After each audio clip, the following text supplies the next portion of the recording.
Hello guys, welcome to SSP platform. आज लेके आया हूँ aldehyde ketone and carboxylic acid का नेक्स्ट लेक्चर। और आज का इंपॉर्टेंट लेक्चर है क्योंकि कार्बोक्सिलिक एसिड स्टार्ट होने वाला है। दो पार्ट में कार्बोक्सिलिक एसिड अपन कंप्लीट करेंगे। आज पार्ट 1 है जिसमें मैं प्रिपरेशन एंड प्रॉपर्टीज और इंट्रोडक्शन के बारे में बात करेंगे। नेक्स्ट पार्ट में अपन केमिकल रिएक्शन पे मूव करेंगे। तो दोनों पार्ट ही बहुत इंपॉर्टेंट है। और अभी तक अगर आपने प्रीवियस लेक्चर नहीं देखे हैं तो प्लेलिस्ट में जाके एल्डिहाइड एंड कीटोन्स को पूरा अच्छे से पढ़ लीजिए। कोई भी डाउट आए तो कमेंट सेक्शन में डाउट जरूर डालिएगा बच्चों।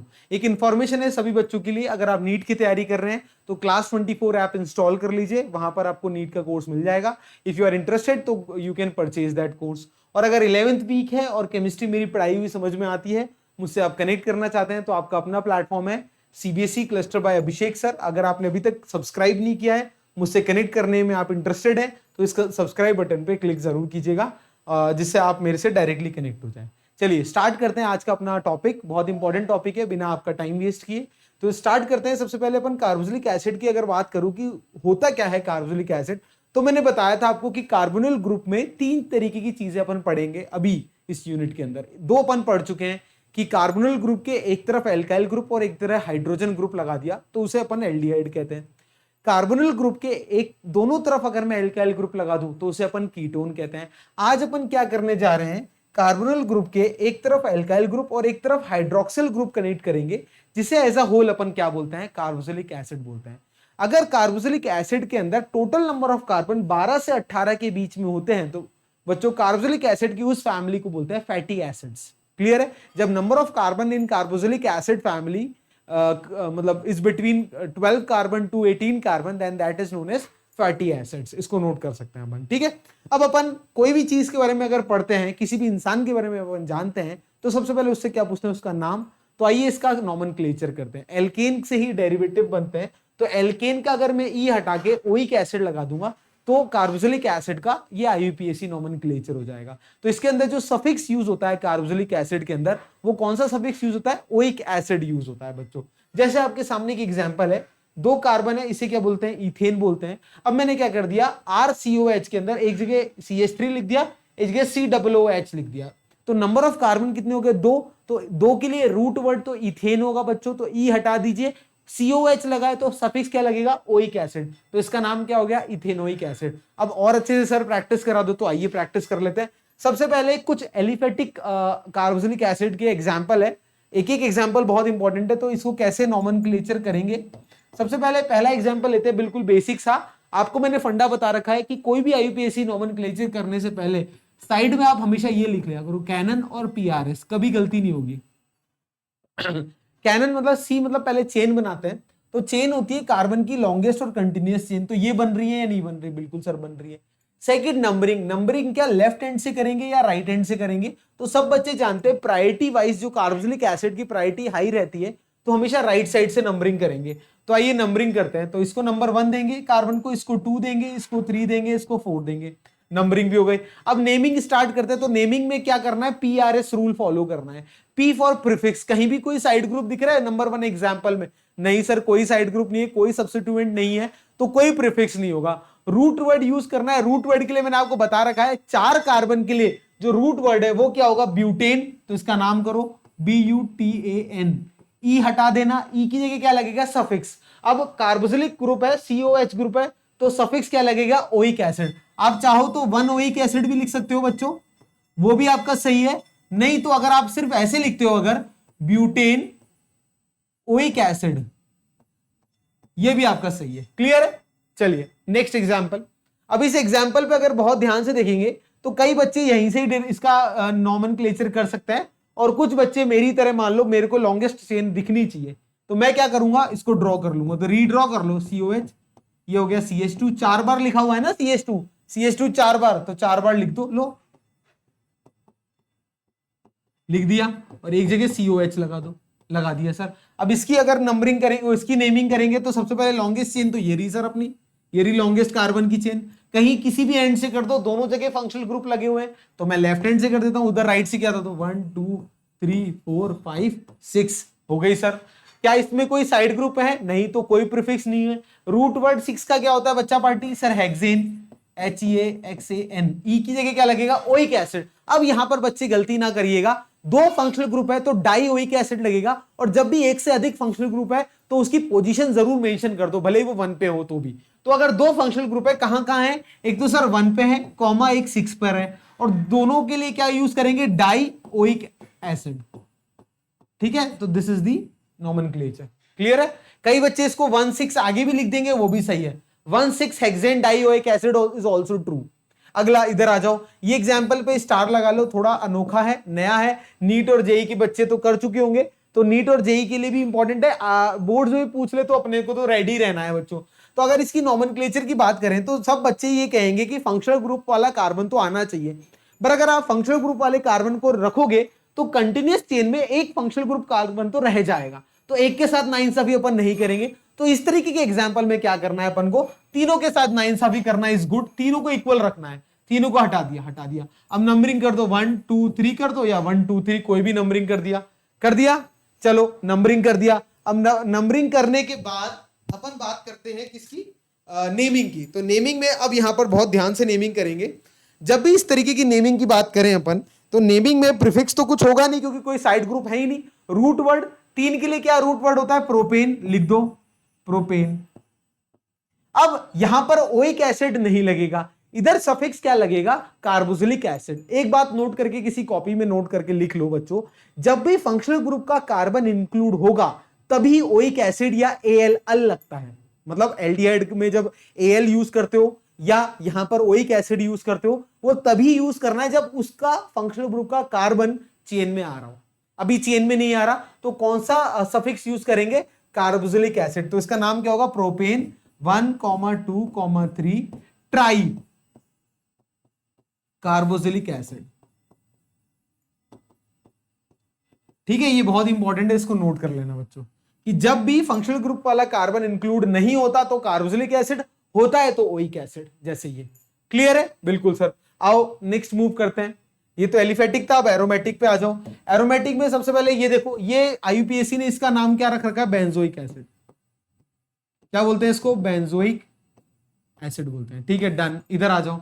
अब इधर ये बहुत इंपॉर्टेंट एग्जांपल है, कई बच्चे गलती कर देते हैं। इसमें क्या है, एक तरफ बेंजीन रिंग है और एक तरफ क्या है आपका COH ग्रुप है, तो दोनों में हमेशा कार्बोक्सिलिक एसिड को प्रायोरिटी ज्यादा रखनी है, तो इसको तो चेन में रखना ही रखना है बच्चों। इसकी नंबरिंग कैसे होनी है, 1 और 2 इसकी नंबरिंग होनी है। क्लियर है? अब इसकी जब नेमिंग करोगे तो नेमिंग में PRS रूल फॉलो करना है सर। प्रीफिक्स किसका यूज करते हैं, साइड ग्रुप। तो सेकंड कार्बन पे एक साइड ग्रुप लगा हुआ है, इस साइड ग्रुप को क्या बोलते हैं, बेंजीन। ना ना ना ना, जब बेंजीन साइड ग्रुप की तरह एक्ट करती है तो उसको क्या बोलते हैं, फिनाइल बोलते हैं। तो इसका क्या बोलेंगे, 2 फिनाइल, 2 पे फिनाइल।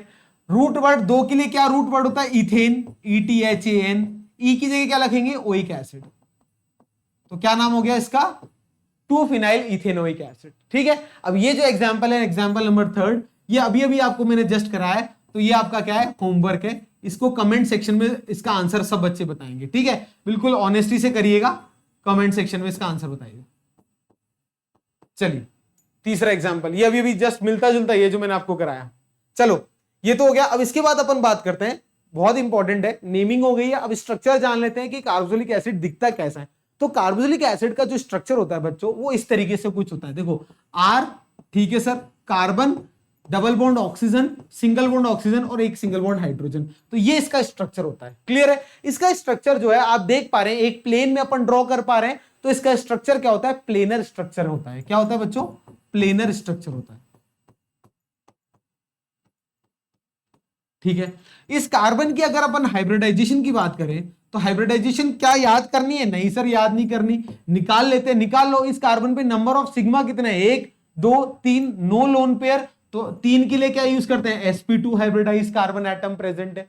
बिल्कुल। एक इंपॉर्टेंट और मुख्य बात ये बताना चाहता हूं कि अभी तक अपन ने ये पढ़ा था, कार्बोनिल ग्रुप के अंदर जो कार्बन होता है वो एक क्या होता है, इलेक्ट्रोफिलिक सेंटर होता है, क्योंकि उस कार्बन पे पॉजिटिव आ जाता है तो इलेक्ट्रोफाइल इजीली आके वहां क्या कर देगा, वो मतलब एक इलेक्ट्रॉन लविंग स्पीसी होगा तो नेगेटिव इजीली आके वहां अटैच हो जाता है। अभी तक ये पढ़ा था अपन ने, बिल्कुल सर पढ़ा था। पर इस केस में ये जो कार्बन होगा, this carbon is less electrophilic as compare to other class of carbonyl group. ये बहुत इंपॉर्टेंट पॉइंट है। क्या है, ये जो कार्बन है, this carbon is less electrophilic as compare to other classes of carbonyl group, as compare to other carbonyl groups. अब ये बहुत इंपॉर्टेंट बात है, ऐसा क्यों, और एग्जाम में कई बार ये पूछ भी लेता है, तो इसका रीजन बहुत ध्यान से समझिएगा। अगर मैं इसके स्ट्रक्चर बना रहा हूं तो बहुत ध्यान से देखना, एक इंपॉर्टेंट चीज है, आप खुद ही समझ जाएंगे अपने आप, इतने अपन समझदार हो ही चुके हैं, बट फिर भी बिल्कुल बेसिक से अगर मैं मूव करूं तो मुझे पता है ऑक्सीजन मोर इलेक्ट्रोनेगेटिव होता है, तो ये जो लूजली पाई बॉन्ड इलेक्ट्रॉन है ये अपनी तरफ विड्रॉ कर पे अपने पे नेगेटिव चार्ज ले आएगा या नहीं आएगा, ले आएगा। और इस कार्बन पे क्या आ गया, पॉजिटिव चार्ज आ गया या नहीं आ गया, आ गया। अब सब बच्चे कहेंगे कार्बन पे पॉजिटिव चार्ज आ गया तो एक इलेक्ट्रोफिलिक सेंटर तो बन चुका है ये, बिल्कुल सर आपकी बात सही है बच्चों, बट इस कार्बन का ये जो पॉजिटिव चार्ज का काम खराब करने के लिए कौन प्रेजेंट है, ये ऑक्सीजन प्रेजेंट है, और इस ऑक्सीजन पे क्या है, लोन पेयर ऑफ इलेक्ट्रॉन है। तो जैसे ही ये पॉजिटिव देखेगा कार्बन पे, तो ये दातार आदमी क्या करेगा, इसको एक पाई इसको क्या करेगा, लोन पेयर ऑफ इलेक्ट्रॉन दे देगा, बोले भाई तू पॉजिटिव मत रख अपने पे। तो जैसे ही इसको पाई बॉन्ड, ये लोन पेयर ऑफ इलेक्ट्रॉन देगा, तो इधर क्या हो जाएगा, पाई बॉन्ड फॉर्मेशन हो जाएगा, कुछ ऐसे देखो, कुछ ऐसे। तो क्या बनेगा स्ट्रक्चर, देखना आर सी, ये ऑक्सीजन है O, ये ऑक्सीजन है O और ये हाइड्रोजन है, ठीक है सर। अब देखना इस ऑक्सीजन पे तो नेगेटिव चार्ज आ गया था, बट इस कार्बन का पॉजिटिव चार्ज किस बंदे ने खराब कर दिया, इसने खराब कर दिया, और खुद पे क्या आ गया, इस पे पॉजिटिव चार्ज आ गया नहीं आ गया, चेक करो। कोई भी डाउट नहीं सर, कोई भी डाउट नहीं है। तो इस कार्बन पे पॉजिटिव चार्ज रहा नहीं, नहीं रहा, नहीं रहा पॉजिटिव चार्ज। अगर पॉजिटिव चार्ज ही नहीं रहेगा तो ये क्या हो गया, इलेक्ट्रोफिलिक सेंटर नहीं रहा सर। तो ये बहुत इंपॉर्टेंट बात है समझने की।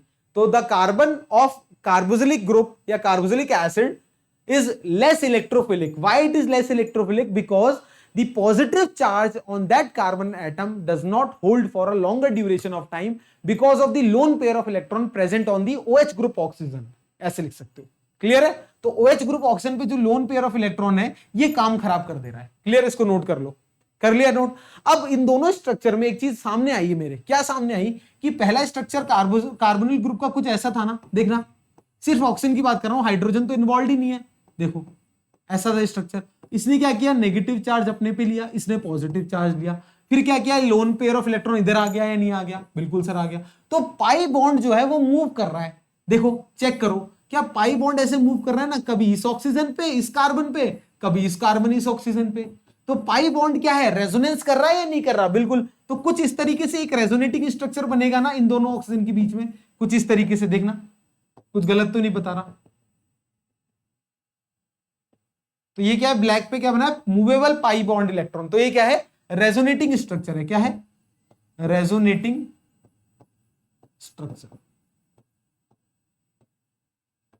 तो दोनों पे कभी इस पे डेल्टा नेगेटिव, कभी इस पे डेल्टा नेगेटिव, क्लियर है। तो ये क्या है, resonating structure of carboxylic acid है। डन, कोई भी डाउट, चलिए। तो ये था कार्बोक्सिलिक एसिड का स्ट्रक्चर, उसका नोमेनक्लेचर और बेसिक सी चीजें थी। अब कार्बोक्सिलिक एसिड को प्रिपेयर कैसे करते हैं, तो आपके सिलेबस में ऐसे 7 मेथड है, 7 मेथड है जिसकी हेल्प से अपन कार्बोक्सिलिक एसिड को बनाते हैं। बहुत ईजी है, बिल्कुल घबराना नहीं है, सब आप पढ़ के आ चुके हो ऑलरेडी। तो कौन कौन से 7 मेथड है नोट करेंगे, वो मैं साथ के साथ पढ़ाता भी जाऊंगा। तो ये 7 मेथड है, अल्कोहल से प्रिपेयर करेंगे, एल्डिहाइड से प्रिपेयर करेंगे, एल्काइल बेंजीन की हेल्प से प्रिपेयर करेंगे, नाइट्राइल या अमाइड से प्रिपेयर करेंगे, ग्रिग्नार्ड रिएजेंट से प्रिपेयर करेंगे, एसाइल क्लोराइड या एनहाइड्राइड से प्रिपेयर करेंगे, या ईस्टर की हेल्प से प्रिपेयर करेंगे। तो आपके सिलेबस में कुल 7 मेथड ऑफ प्रिपरेशन है कार्बोक्सिलिक एसिड का। तो 1 बाय 1 अपन उसको स्टडी करते हैं बच्चों, ठीक है। तो सबसे पहला मेथड ऑफ प्रिपरेशन है फ्रॉम प्राइमरी अल्कोहल। देखो अभी मैं आपको पहले भी पढ़ा के आ चुका हूं कि अल्कोहल और एल्डिहाइड का क्या करा, अल्कोहल का अगर क्या करते हैं ऑक्सीडेशन, तो क्या होता है, एल्डिहाइड बनता है। एल्डिहाइड का ऑक्सीडेशन करते हैं तो क्या बनता है, कार्बोक्सिलिक एसिड बनता है। तो बस यही फंडा यहां फॉलो करना है। तो प्राइमरी अल्कोहल को अगर मैं ऑक्सीडाइज करता हूं तो क्या बनेगा, एल्डिहाइड बनेगा। बट अगर मैं इसको स्ट्रॉन्ग ऑक्सीडाइजिंग एजेंट की प्रेजेंस में ऑक्सीडाइज करता हूं तो क्या बन जाता था, डायरेक्ट कार्बोक्सिलिक एसिड बन जाता था। तो वही फंडा यूज करेंगे। तो सबसे पहले प्राइमरी अल्कोहल लिख लो, RCH2OH, ये मेरा प्राइमरी अल्कोहल है। इस प्राइमरी अल्कोहल से अगर मुझे एल्डिहाइड बनाना, कार्बोक्सिलिक एसिड बनाना है, ये लिया मैंने, यहां पर रिएजेंट यूज करूंगा कुछ ना कुछ, और क्या बन जाएगा मेरा, RCOOH, क्या बन जाएगा, कार्बोक्सिलिक एसिड बन जाएगा। कौन कौन से रिएजेंट आपको यूज करने हैं, पहला कौन सा यूज कर सकते थे आप सबको पता है, पहला KMNO4 यूज कर लो, KMnO4 क्या होता है, एक स्ट्रॉन्ग ऑक्सीडाइजिंग एजेंट होता है या नहीं होता, बिल्कुल। दूसरा क्या यूज कर सकते हो, K2Cr2O7 in basic medium, alkaline medium, OH minus, ये भी यूज कर सकते हो, ये भी क्या होता है, स्ट्रॉन्ग ऑक्सीडाइजिंग एजेंट होता है। तीसरा एक बहुत ही इंपॉर्टेंट रिएजेंट है जिसका नाम है chromium oxide plus H2SO4, CrO3 plus H2SO4। ये भी क्या करता है, ऑक्सीडाइज करता है, किसको, प्राइमरी 1 डिग्री अल्कोहल को किस में कन्वर्ट करता है, कार्बोक्सिलिक एसिड। और इसको बोलते क्या है, इसको बोलते हैं जोन्स रिएजेंट। क्या बोलते हैं बच्चा पार्टी इसको बोलते हैं Jones reagent.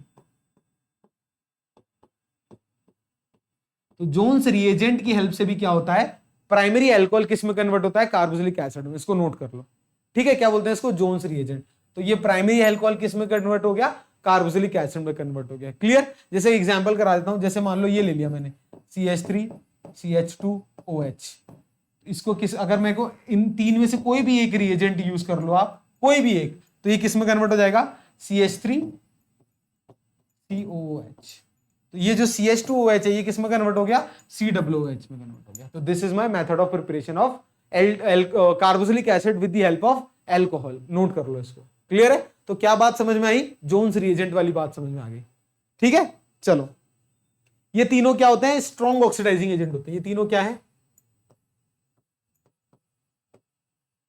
Strong oxidising agent, ठीक है। तो एक स्ट्रॉन्ग ऑक्सीडाइजिंग एजेंट क्या करता है, अल्कोहल को डायरेक्टली कार्बोक्सिलिक एसिड में कन्वर्ट कर देता है।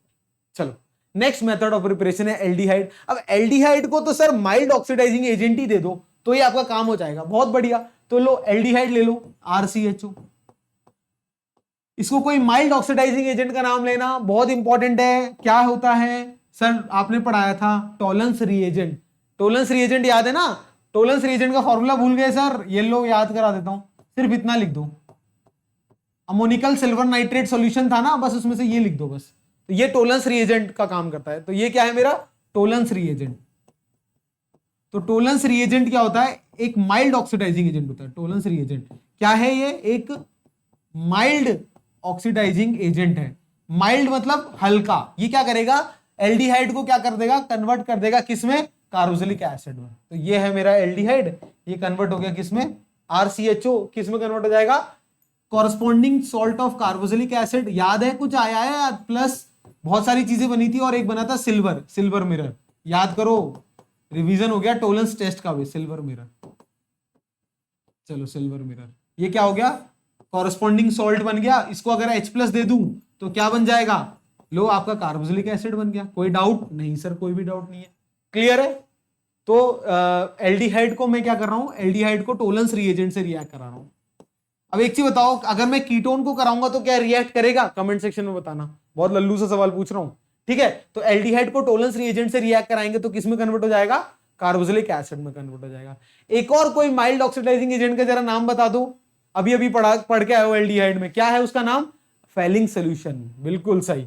तो एक और मेथड क्या है, आप क्या करो, एल्डिहाइड ले लो कोई भी, RCHO, इसको क्या कर दो, याद है फेलिंग सोल्यूशन में क्या यूज करते थे, कॉपर +2।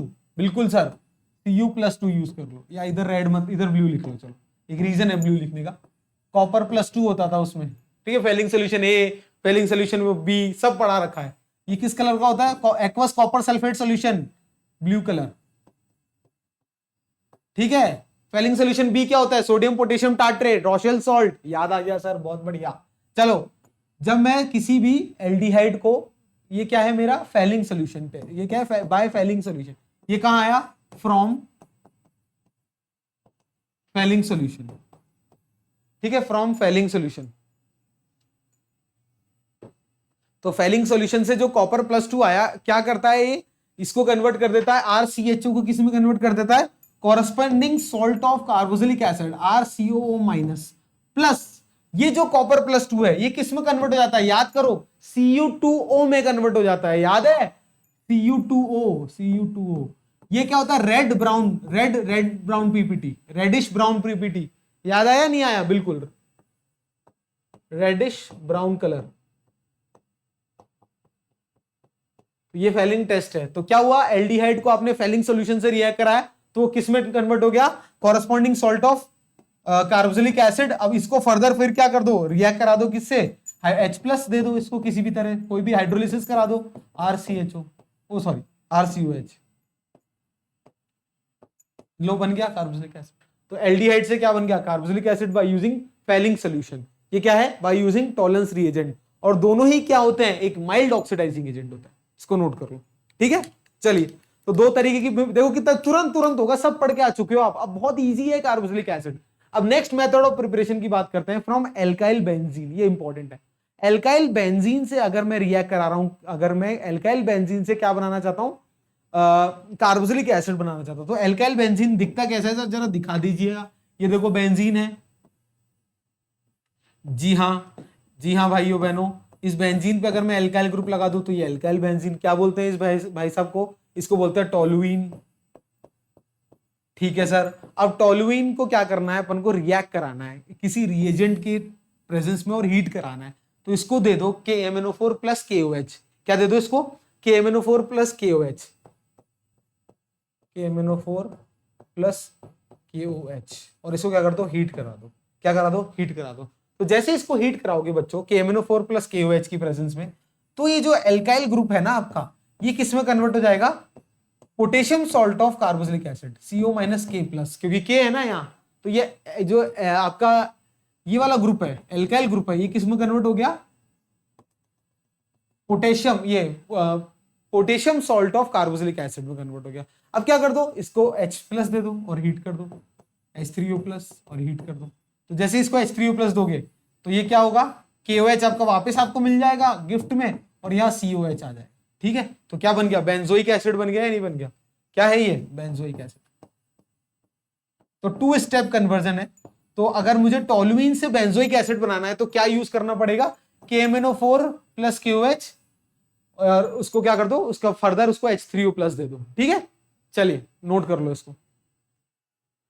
ठीक है, तो बस एक चीज याद रखना कि जब भी एल्काइल बेंजीन को आप कार्बोक्सिलिक एसिड में कन्वर्ट करोगे, तो उस एल्काइल बेंजीन का जो ग्रुप अटैच है ना, एल्काइल ग्रुप, इस पे हाइड्रोजन होना चाहिए, तभी ये हो पाएगा। जैसे फर्दर इसका एग्जांपल कराऊं, अगर मैं आपको ये कहूं कि इसको करो कन्वर्ट, आइसोप्रोपाइल ग्रुप अगर मैं लगा दिया, मतलब CH3 और यहां लगा दिया CH3, अब मैं बोलूं तो इसको क्या कर दो, वही क्या कर दो, KMnO4 दे दो, KOH पहले स्टेप में, दूसरे स्टेप में क्या कर दो, इसको H3O प्लस दे दो, हीट तो करना ही है। तो क्या होगा, ये जो है अगर इस पे H प्रेजेंट होगा तो ये पूरा पूरा ऊपर की जो चीज है आपकी, इस पे H प्रेजेंट है, जो कार्बन इससे अटैच है बिल्कुल, तो ये किस में कन्वर्ट हो जाएगा, COH में कन्वर्ट हो जाएगा। इसको नोट करना बहुत इंपॉर्टेंट पॉइंट है, ये पूरा जो एल्काइल ग्रुप है ये किस में कन्वर्ट हो जाएगा, COH में कन्वर्ट हो जाएगा। इसको नोट कर लो, ठीक है, बिल्कुल। बट ये सेकंड है। अब मैं क्या कर रहा हूं, अगर आपको टर्शियरी ग्रुप लगा दे रहा हूं, मान लो मैं ऐसे कह रहा हूं, नोट करके लिखना, नोट। अब मैं वो ऐसे कह रहा हूं, ये मेरा क्या है, बेंजीन रिंग है, इधर C टर्शियरी ग्रुप लगा दिया, CH3 और ये CH3, और अब मैं सेम वही ले रहा हूं, KMnO4 ले लो, KOH ले लो पहले स्टेप में, दूसरे में इसको हाइड्रोलिसिस H3O प्लस दे दो और हीट करा दो, तो फिर कुछ कोई रिएक्शन हो, नो रिएक्शन नहीं हो, कोई रिएक्शन नहीं हो। क्यों, क्योंकि इस बेंजीन रिंग से जो कार्बन अटैच है, this carbon it does not have hydrogen, it does not have hydrogen eight.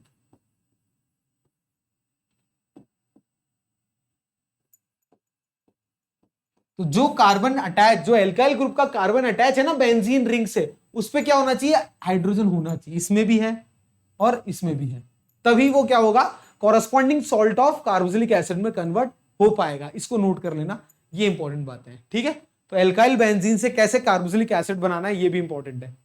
चलो नोट कर लो इसको।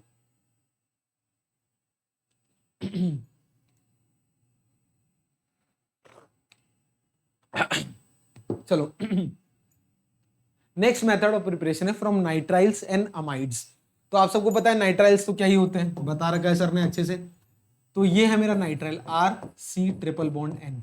तो क्या करना है, नाइट्राइल को क्या करना है, इसका हाइड्रोलिसिस कर दो, इसको क्या कर दो, हाइड्रोलिसिस, H3O प्लस दे दो। जैसे इसका हाइड्रोलिसिस करोगे नाइट्राइल का, तो ये किस में कन्वर्ट हो जाएगा, अमाइड्स में कन्वर्ट हो जाएगा, RCONH2।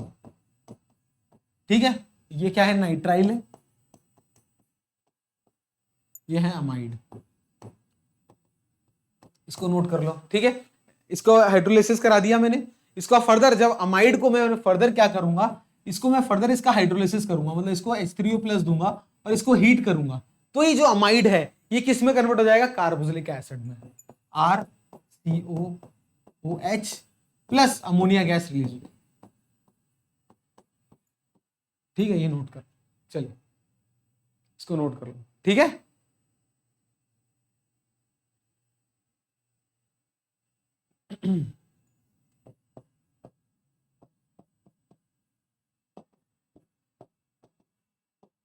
कार्बोक्सिलिक एसिड में कन्वर्ट, इसको नोट कर लीजिए। जैसे कि एग्जांपल अगर मैं कराना चाहूँ इस रिएक्शन का, अगर मैं इस रिएक्शन का एग्जांपल कराना चाहूँ तो ऐसे कर सकते हैं अपन। देखो ये बेंजीन रिंग है, इसमें मैंने CN ग्रुप लगा दिया, C∧N। अब मैं आपको कह रहा हूँ कि इसका हाइड्रोलिसिस कर दो, तो जब इसको सिंगल हाइड्रोलिसिस, पहला स्टेप ऑफ हाइड्रोलिसिस करोगे, H3O+ दोगे, तो ये किस में कन्वर्ट हो जाएगा, अमाइड ग्रुप में कन्वर्ट हो जाएगा, CONH2।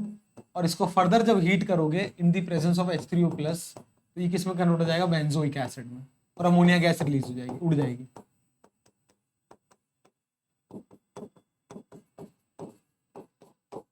इसको नोट करो, ठीक है। चलिए कोई भी डाउट है तो बताइएगा, ठीक है। चलिए तो ये था next fourth method of preparation. चारों क्लियर है। पहला था एल्कोहल, प्राइमरी एल्कोहल से, जिसमें अपन ने जोन्स रिएजेंट वाली बात पढ़ी, इंपॉर्टेंट। दूसरा टोलेंस और एल्डिहाइड का जो था टोलेंस और फॉइलिंग वाला, वो तो इजी था। तीसरा मेथड ऑफ प्रिपरेशन था एल्काइल बेंजीन, जिसमें हाइड्रोजन का इंपॉर्टेंस बताई। चौथा जब नाइट्राइल ग्रुप को मैंने सबसे पहले अमाइड में कन्वर्ट किया और अमाइड का हाइड्रोलिसिस किया, उसको हीट किया, तो किस में कन्वर्ट हो गया, कार्बोक्सिलिक एसिड में कन्वर्ट हो गया। नेक्स्ट मेथड ऑफ प्रिपरेशन है फ्रॉम ग्रिग्नार्ड रिएजेंट, और ये इंपॉर्टेंट है, ग्रिग्नार्ड रिएजेंट से कैसे प्रोड्यूस होता है, ठीक है। चलो जब अपन बात करते हैं ग्रिग्नार्ड रिएजेंट की, तो ग्रिग्नार्ड रिएजेंट तो अपन ने बहुत अच्छे से पढ़ रखा है, RMgX हो सकता है। तो देखो RMgX ये मेरा क्या है, ग्रिग्नार्ड रिएजेंट। तो जब मैं ग्रिग्नार्ड रिएजेंट को किससे रिएक्ट कर रहा हूँ, कार्बन डाइऑक्साइड, तो कार्बन डाइऑक्साइड का स्ट्रक्चर मैं आपको बताता हूँ, ऐसे दिखता है कार्बन डाइऑक्साइड, प्लेनरी होता है ये भी, ठीक है। ये कार्बन डाइऑक्साइड का स्ट्रक्चर है। तो इस कार्बन डाइऑक्साइड को अगर मैं ध्यान से स्टडी करूं, तो ये जो कार्बन है ये क्या होता है, इलेक्ट्रॉन डेफिशिएंट होता है। अब ये बताने की जरूरत है क्या कि ये इलेक्ट्रॉन डेफिशिएंट क्यों होगा, क्यों, क्योंकि इसकी दोनों तरफ क्या है, हाईली इलेक्ट्रोनेगेटिव एलिमेंट्स है। तो ये क्या करेंगे, अपनी तरफ इलेक्ट्रॉन को खींचातानी करेंगे और इस बेचारे को गरीब इलेक्ट्रॉन डेफिशिएंट बना देंगे। बना देंगे या नहीं बना देंगे, बिल्कुल सर बना देंगे।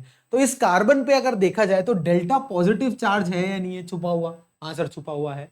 और इस ऑक्सीजन कोई भी एक जो अपनी तरफ पाई इलेक्ट्रॉन को लेगा, उसके ऊपर डेल्टा नेगेटिव चार्ज आ जाएगा या नहीं आ जाएगा, बिल्कुल। मान लेते हैं इस ऑक्सीजन ने ले लिया, तो इस पर डेल्टा नेगेटिव चार्ज आएगा, हाँ। इस RMgX की अगर मैं बात करूं, तो आप सबको पता है ये मैग्नीशियम इलेक्ट्रोपॉजिटिव मेटल है, और ये इस पे डेल्टा पॉजिटिव, इस पे डेल्टा नेगेटिव चार्ज होगा या नहीं होगा।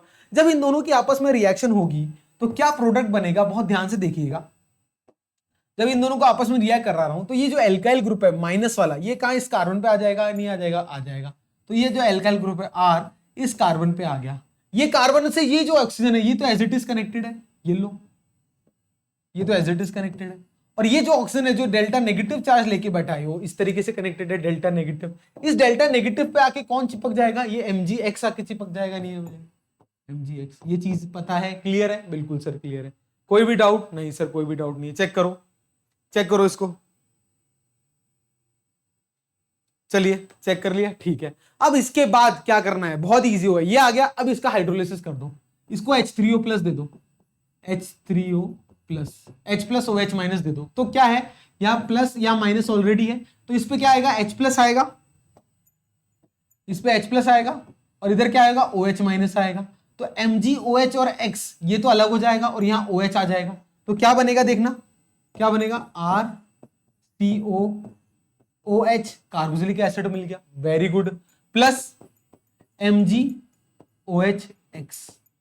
ये बन गया, ये अलग हो गया, और ये कार्बोक्सिलिक एसिड मिल गया, मेरा मेन कंपाउंड।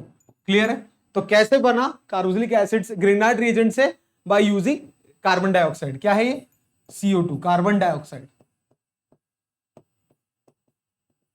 तो कार्बन डाइऑक्साइड में इंपॉर्टेंट बात क्या जाननी है कि ये जो कार्बन है ये क्या है, इलेक्ट्रॉन डेफिशिएंट है। इसके दोनों तरफ क्या है, ऑक्सीजन एटम है जो कि हाईली इलेक्ट्रोनेगेटिव है।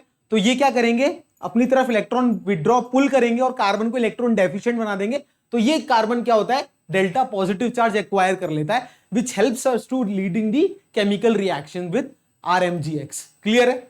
चलो, इस रिएक्शन में एक बहुत इंपॉर्टेंट बात देखो क्या निकल के आ रही है कि ये जो कार्बोक्सिलिक एसिड तो बन रहा है सर, ये कार्बोक्सिलिक एसिड तो बन रहा है, पर इस कार्बोक्सिलिक एसिड में और इस ग्रिग्नार्ड रिएजेंट में एक कार्बन का डिफरेंस है। यहां तो आपने RMgX लिया था, यहां RCOH मिला, मतलब एक कार्बन क्या हो गया, ऐड हो गया। इसका मतलब अगर मैं रिएक्शन कुछ इस तरीके से लिखना चाहूं, अगर मैं रिएजेंट ले, अगर मैं रिएक्टेंट लूं CH3MgBr मान लो, ठीक है, इसको अगर मैं रिएक्ट करा रहा हूं किससे, CO2 से। एक इंपॉर्टेंट बात और, ये रिएक्शन हमेशा ड्राई ईथर की प्रेजेंस में होती है, ये लिख लेना, it take place in the presence of dry ether. ठीक है, ये लिख लेना यार, है ना, ये इंपॉर्टेंट बात। ठीक है, चलो, तो जब मैं ये CH3MgBr को रिएक्ट करा रहा हूं किससे, CO2 से, इन the presence of dry ether, ठीक है, इन the presence of dry ether, तो क्या मिल रहा है आपको, ये इंपॉर्टेंट है। तो ये मिलेगा क्या आपको, इथेनोइक एसिड मिलेगा। क्या मिलेगा, ethanoic acid, CH3COOH plus plus MgOHBr। ये तो अभी बताया था, कैसे याद करो, अरे यार देखो, CO2 ऐसे है आपके पास, इस कार्बन पे पॉजिटिव होगा, इसका इसने अगर इलेक्ट्रॉन विड्रॉ कर लिया, इस पे नेगेटिव आ गया, CH3 पे पॉजिटिव, MgBr पे पॉजिटिव, जो मेटल होगा उस पे पॉजिटिव और इस पे नेगेटिव, ये नेगेटिव आ जाएगा इधर, तो क्या बनेगा देखना इधर, CH3 C double bond O और इस ऑक्सीजन पे नेगेटिव, इस नेगेटिव पे MgBr आ जाएगा, आ गया MgBr, लो MgBr पॉजिटिव आ गया। इसके बाद इसका फर्दर हाइड्रोलिसिस कर दो, H3O प्लस दे दो, इसको हीट करा दो, तो H प्लस इधर आ जाएगा, ये H प्लस इधर आ जाएगा और OH माइनस इधर आ जाएगा, तो MgBr OH अलग हो गया, ये लो, और ये OH अटैच हो गया ये।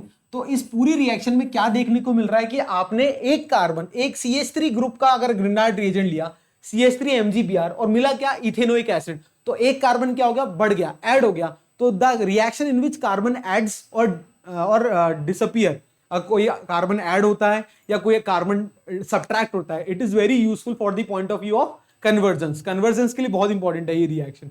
ठीक है, तो इस रिएक्शन में क्या होगा, एक कार्बन ऐड हो गया, यहां लिख रहा हूं 1 कार्बन एडिशन रिएक्शन, इसको नोट कर लो। ठीक है, स्टार लगा लेना, ये बहुत अच्छी रिएक्शन होती है, चलो नोट कर लो। ठीक है, तो ग्रिग्नार्ड रिएजेंट से मैंने कैसे बनाया इथेनोइक एसिड, ये नोट कर लीजिए। अब बात करते हैं next method of preparation from acyl chloride and anhydride. ये भी बहुत इजी है, कोई इसमें रॉकेट साइंस नहीं है, बहुत सिंपल सी केमिस्ट्री है इसमें। जैसे एसाइल क्लोराइड ले लिया मैंने, मान लो CH3COCl। आप सबको पता है Cl एक गुड लिविंग ग्रुप है। अब वो गुड लिविंग ग्रुप ऐसे हैं कि ये जो है कार्बन से पाई इलेक्ट्रॉन अपनी तरफ विड्रॉ करेगा, पर oxygen has the tendency to back bond also. तो बैक बॉन्डिंग की टेंडेंसी से पाई बॉन्ड तो टूटेगा नहीं, तो इस बेचारे क्लोरीन की मजबूरी है जाना। फिर नोट करना, इस CH3COCl में Cl ही क्यों हटा सर, क्योंकि जब ये पाई बॉन्ड टूटेगा, ये इलेक्ट्रॉन अपनी तरफ विड्रॉ करेगा, तो ऑक्सीजन पे क्या होता है, एक बैक बॉन्डिंग टेंडेंसी भी है। तो जैसे ही बैक बॉन्डिंग करके दोबारा वो बॉन्ड बना लेगा, तो ऑप्शन इस कार्बन पे इस क्लोरीन को हटाना ही रहेगा। हटा लिया, तो जैसे इस क्लोरीन को हटाया तो Cl हट गया। अब ये reaction take place in the presence of water, इसका हाइड्रोलिसिस करा रहे हैं, तो वाटर है आपके पास, इस वाटर के जो ऑक्सीजन है इस पे क्या होता है, ऑक्सीजन पे क्या होता है भाई, obviously lone pair of electron है या नहीं है, चेक करो। कोई भी डाउट है,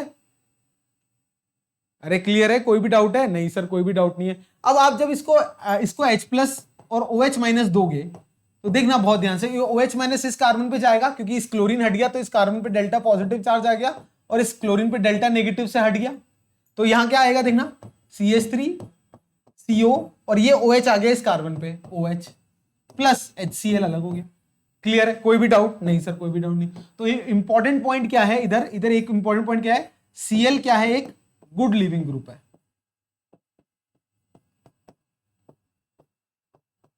ठीक है, इसको नोट कर लो। ठीक है, तो वी ऑब्टेन्ड कार्बोक्सिलिक एसिड, ये एक और पॉइंट लिख लूं, we can obtained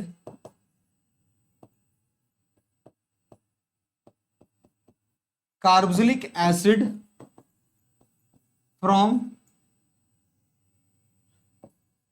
hydrolysis of hydrolysis of RCOCl। ठीक है, क्या बोलते हैं RCOCl को? Acyl chloride. फिर बता रहा हूं क्या हो रहा है, देखना बहुत ध्यान से।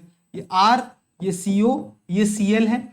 ये इसको जब H प्लस OH माइनस दोगे, इसका जब हाइड्रोलिसिस करोगे, या अगर आपकी रिएक्टेंट में रिएजेंट में H3O प्लस है, तो ये Cl माइनस क्या हो जाएगा, गुड लिविंग ग्रुप है, भाग जाएगा, इस पे डेल्टा पॉजिटिव चार्ज आ जाएगा, तो OH माइनस इस कार्बन पे अटैक हो जाएगा, तो क्या बन जाएगा RCOOH। बिल्कुल इजी सी रिएक्शन है। ठीक है, तो अगर मैं एसाइल क्लोराइड का अगर हाइड्रोलिसिस कराऊंगा तो मुझे क्या मिलेगा, मुझे मिलेगा कार्बोक्सिलिक एसिड। इसको नोट कर लो। कर लिया नोट? चलो अब बात करते हैं एनहाइड्राइड। एनहाइड्राइड से कैसे बनेगा कार्बोक्सिलिक एसिड? तो एनहाइड्राइड का एक एग्जांपल ले लेते हैं। फॉर एग्जांपल ले लिया मैंने C6H5 CO C6H5। ठीक है, दोनों तरफ फिनाइल ग्रुप अटैच कर दिया एनहाइड्राइड के। जब इसका मैं हाइड्रोलिसिस करूंगा, क्या करूंगा, इसको जब H प्लस OH माइनस दूंगा, H प्लस OH माइनस, इस केस में क्या होगा, बहुत ध्यान से देखना। इस केस में ये जो कार्बन है, इस पे डेल्टा पॉजिटिव चार्ज आएगा या नहीं आएगा? क्योंकि देखो, बहुत अभी बताता हूं इंपॉर्टेंट बात, ये कार्बन पे डेल्टा पॉजिटिव चार्ज आएगा, क्योंकि ये दोनों तरफ क्या है, नेगेटिव चार्ज है, इस ऑक्सीजन पे डेल्टा नेगेटिव चार्ज आएगा। क्लियर? कोई भी डाउट नहीं सर? और ये OH माइनस कहाँ आके अटैच हो जाएगा, इस कार्बन पे आ जाएगा। तो क्या मिलेगा मुझे प्रोडक्ट? एक प्रोडक्ट तो मिलेगा क्या, C6H5 COOH। ठीक है, और ये वाला जो H प्लस है, ये कहाँ आ जाएगा, इधर आ जाएगा, इस ऑक्सीजन पे आ जाएगा। आ जाएगा नहीं आ जाएगा? प्लस क्या मिला देखो, C6H5 COO, यहां आ गया H। क्लियर है? तो दोनों क्या मिल गए, दोनों बेंजोइक एसिड मिल गए या नहीं मिल गए? क्लियर है? कोई भी डाउट? तो एनहाइड्राइड से क्लियर है? कोई भी डाउट है तो बताइएगा। ठीक है, चलिए next method of preparation from Easter. Easter से कैसे प्रिपेयर करेंगे अपन कार्बोक्सिलिक एसिड, उसकी बात करते हैं अपन। अब ईस्टर का जब हाइड्रोलिसिस करते हैं, दो तरीके से हो सकता है, इन the presence of N acid and in the presence of base. तो जब ईस्टर का हाइड्रोलिसिस करते हैं तो क्या मिलता है मुझे, कार्बोक्सिलिक एसिड मिलता है। तो लिख सकते हो, ईस्टर का जब अपन हाइड्रोलिसिस करते हैं, हाइड्रोलिसिस ऑफ ईस्टर, तो दो तरीके से हाइड्रोलिसिस होता है, एक एसिडिक मीडियम में होता है और एक बेसिक मीडियम में होता है। ठीक है, तो कैसे कैसे होता है, पहले अपन बात करते हैं फर्स्ट मेथड ऑफ हाइड्रोलिसिस, जिसमें अपन क्या करेंगे, एसिडिक मीडियम में हाइड्रोलिसिस करेंगे। फर्स्ट इन एसिडिक मीडियम, मतलब H प्लस की प्रेजेंस में अपन हाइड्रोलिसिस करेंगे। क्लियर है? तो H प्लस की प्रेजेंस में ईस्टर ले लो, कोई ले लिया, मान लो सर ईस्टर ले लिया मैंने, ये वाला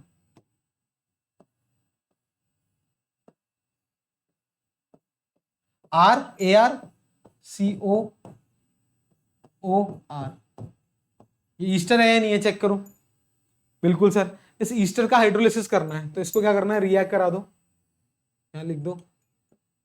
क्या रिएजेंट यूज करेंगे, H3O plus in the presence of acid H plus. बहुत ध्यान से देखना, H प्लस एसिडिक मीडियम में करा रहा हूं मैं। तो ये देखो, इस H3O प्लस के पास क्या है, एक तो H प्लस है और एक OH माइनस है। ठीक है, बहुत ध्यान से देखना।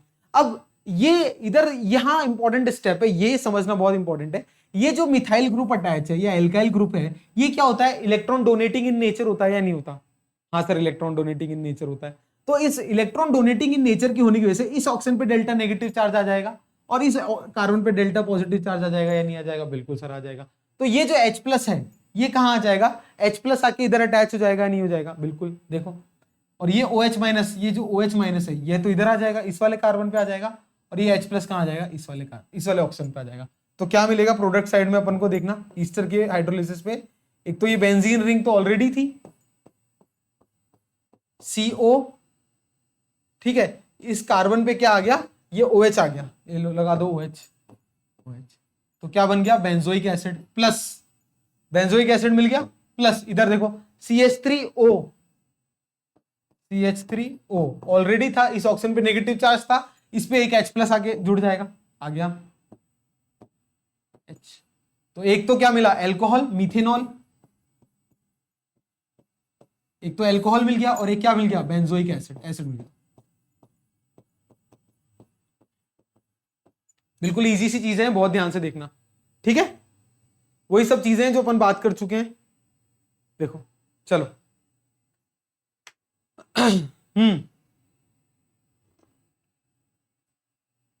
एसिडिक मीडियम में क्लियर है। अब बेसिक मीडियम लेंगे, H प्लस की जगह क्या लेंगे, NaOH ले लेते हैं। ये H3O प्लस की जगह, सॉरी H3O प्लस की जगह NaOH ले लेते हैं। चलो नेक्स्ट, सेकंड, बेसिक मीडियम में हाइड्रोलिसिस कर रहा हूं। अगर मैं बेसिक मीडियम में हाइड्रोलिसिस करता हूं, सबसे पहले हाँ वही एग्जांपल ले लें अपन जो अभी लेके आ चुके हैं, या दूसरा ले लो सर। चलो CH3 CH2 RCOOR, यही तो होता है। ये है मेरा ईस्टर, ठीक है सर। अब ईस्टर को RCOR ईस्टर ले लिया, ईस्टर को क्या कर दो, NaOH के साथ रिएक्ट करा दो। क्या ले लिया मैंने, बेसिक मीडियम ले लिया। क्या ले लिया, NaOH ले लिया मैंने, ठीक है सर। अब वापस देखो, अगर मैं बहुत ध्यान से देखूंगा तो इस ऑक्सीजन पे डेल्टा नेगेटिव चार्ज आएगा। क्यों, क्योंकि एक इलेक्ट्रॉन डोनेटिंग ग्रुप लगा हुआ है। इस कार्बन पे डेल्टा पॉजिटिव चार्ज है क्योंकि दोनों तरफ इलेक्ट्रोनेगेटिव एटम से घिरा हुआ है। अब ये NaOH के अंदर आपके पास क्या होगा, एक तो NaO माइनस आएगा और एक क्या आएगा, H प्लस आएगा। तो ये NaO माइनस जो होगा इस पॉजिटिव वाले कार्बन से अटैच हो जाएगा या नहीं हो जाएगा, बिल्कुल सर। और क्या मिलेगा मुझे देखना, CH3 CH2 ऑलरेडी था, CO, यहां क्या आ जाएगा, ये NaO ONA आ जाएगा नहीं आएगा। Sodium salt of carboxylic acid मिल गया, बिल्कुल सर। प्लस CH3O ऑलरेडी था और ये H आ जाएगा इधर, ये H जो है ये इधर आ जाएगा, आ गया सर, मिल गया। क्या मिल गया, ये sodium salt of ethanoic acid. इसको क्या कर दो, फर्दर H प्लस दे दो। जब इसको H प्लस दे दोगे तो क्या मिल जाएगा, इथेनोइक एसिड, प्रोपेनोइक एसिड मिल जाएगा। Sodium salt of propanoic acid है ये, क्लियर है। तो क्या मिल गया मुझे, प्रोपेनोइक एसिड। नोट कर लो, इंपॉर्टेंट है, ठीक है। तो ईस्टर से, और कैसे बेसिक मीडियम में और कैसे एसिडिक मीडियम में, ईस्टर से मैंने क्या बनाया, कार्बोक्सिलिक एसिड बनाया। इसको नोट कर लीजिए, ठीक है, डन। अब फिजिकल प्रॉपर्टीज की अपन बात करते हैं। तो चार इंपॉर्टेंट फिजिकल प्रॉपर्टीज अपन को ध्यान में रखनी है। पहली तो दो जो है बिल्कुल थ्योरेटिकल है। पहली प्रॉपर्टी क्या कहती है कि जो एलिफेटिक कार्बोक्सिलिक एसिड होते हैं अप टू 9 जिसके पास कार्बन एटम है, RCOH के अंदर अगर total number of carbon atom up to 9 है तो वो जो कार्बोक्सिलिक एसिड होते हैं वो क्या होते हैं, कलरलेस लिक्विड होते हैं। क्या होते हैं, कलरलेस लिक्विड होते हैं। और उसकी स्मेल क्या होती है, अनप्लीजेंट होती है। हायर एसिड्स में बात करेंगे, 9 से ज्यादा अगर कार्बन जिस कार्बोक्सिलिक एसिड में होते हैं वो क्या होते हैं, वैक्स लाइक सॉलिड्स होते हैं। क्या होते हैं बच्चों, वैक्स लाइक सॉलिड होते हैं। और सॉलिड है तो क्या होता है, ओडरलेस भी होते हैं। क्या होते हैं, ओडरलेस। क्यों, क्योंकि सॉलिड की वोलेटिलिटी क्या होती है, कम होती है। लेस वोलेटाइल होता है ना सॉलिड, तो उसकी स्मेल तो क्या होगी, होगी नहीं, ऑर्डरलेस होगा। तो दो इंपॉर्टेंट फिजिकल प्रॉपर्टीज है। नेक्स्ट इंपॉर्टेंट फिजिकल प्रॉपर्टी है वो है बॉइलिंग पॉइंट। अब बॉइलिंग पॉइंट की अगर मैं बात बोलूं तो एक स्टेटमेंट आपको बताना चाहता हूं। तो जो कार्बोक्सिलिक एसिड का बॉइलिंग पॉइंट होता है वो एल्डिहाइड या अल्कोहल से भी ज्यादा होता है बच्चों। क्या, ये पॉइंट लिख लो, क्या है, carboxylic acid have higher boiling point as compare to alcohol and aldehyde. अब ऐसा क्यों होता है ये बहुत ध्यान से समझना। ये तो भाई स्टेटमेंट है, रीजन क्या है कि ये इसका बॉइलिंग पॉइंट ज्यादा होता है, रीजन है ये। जैसे फॉर एग्जांपल मैंने ले लिया R, एक कोई भी कार्बोक्सिलिक एसिड ले लिया RCOOH, ठीक है भाई। एक कंटेनर में कार्बोक्सिलिक एसिड है तो एक तो होगा नहीं, एक ये ले लो, दो मॉलिक्यूल ले लिए,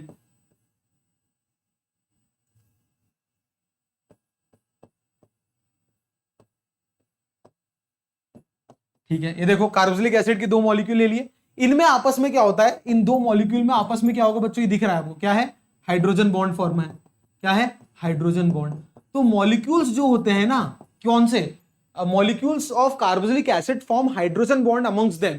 तो ये हाइड्रोजन बॉन्ड फॉर्म होने की वजह से ये किसकी तरह एग्जिस्ट करते हैं, डाइमर फॉर्म में एग्जिस्ट करते हैं, मतलब पेयर में। कार्बोक्सिलिक एसिड का क्या होता है, आपस में जो मॉलिक्यूल होते हैं वो हाइड्रोजन बॉन्ड से एक दूसरे से क्या हो जाते हैं, बॉन्ड फॉर्म करके अटैच हो जाते हैं और क्या फॉर्म कर लेते हैं, डायमर। क्या करते हैं, डायमर फॉर्म कर लेते हैं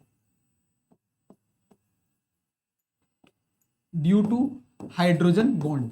अब ये जो हाइड्रोजन बॉन्ड है इसकी बॉन्ड स्ट्रेंथ काफी हाई होती है, it is not easy to break. तो डेफिनेटली जब भी आप हीट दोगे तो ये बॉन्ड इजीली नहीं टूटेगा as compare to that of alcohol and aldehyde, इसलिए इसका बॉइलिंग पॉइंट क्या होता है, हाई होता है। इसको नोट कर लो, इंपॉर्टेंट पॉइंट। ठीक है, इट फॉर्म्स डाइमर, और डाइमर भी किस में, वेपर फेज में, इन वेपर फेज, ये लिख लेना। तो वेपर फेज के अंदर जो कार्बोक्सिलिक एसिड के जो मॉलिक्यूल्स होते हैं वो आपस में डाइमर फॉर्म कर लेते हैं इस तरीके से। क्या बना लेते हैं, हाइड्रोजन बॉन्ड की वजह से आपस में कनेक्ट हो जाते हैं, तो डाइमर में एग्जिस्ट करते हैं, तो उनको तोड़ना इज वेरी डिफिकल्ट। तो एनर्जी देके तोड़ पाओगे तो इतना आसान नहीं है जितना आसान एल्डिहाइड और एल्कोहल के केस में, इसलिए इनका बॉइलिंग पॉइंट क्या होता है, हाई होता है। इसको नोट करो।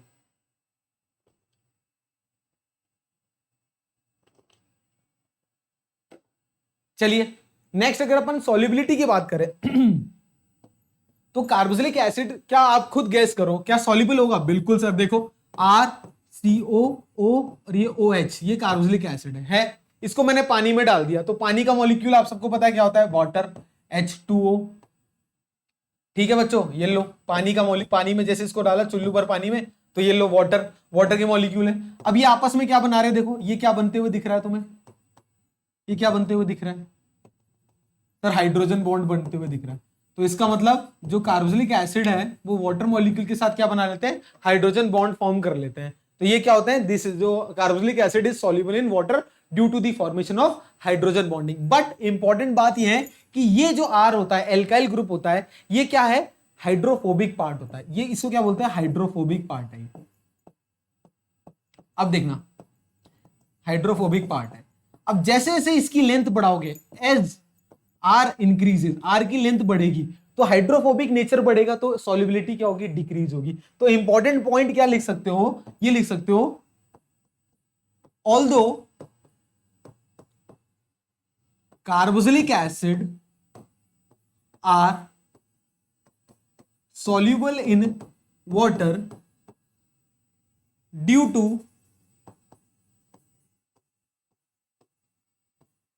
hydrogen bond formation, but as the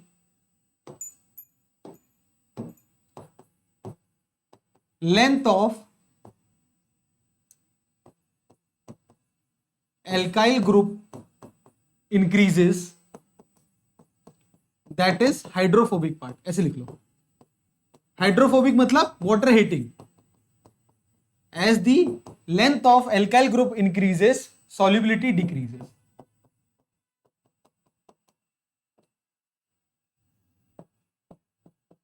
ये इंपॉर्टेंट पॉइंट, ठीक है, नोट करके लिख लो।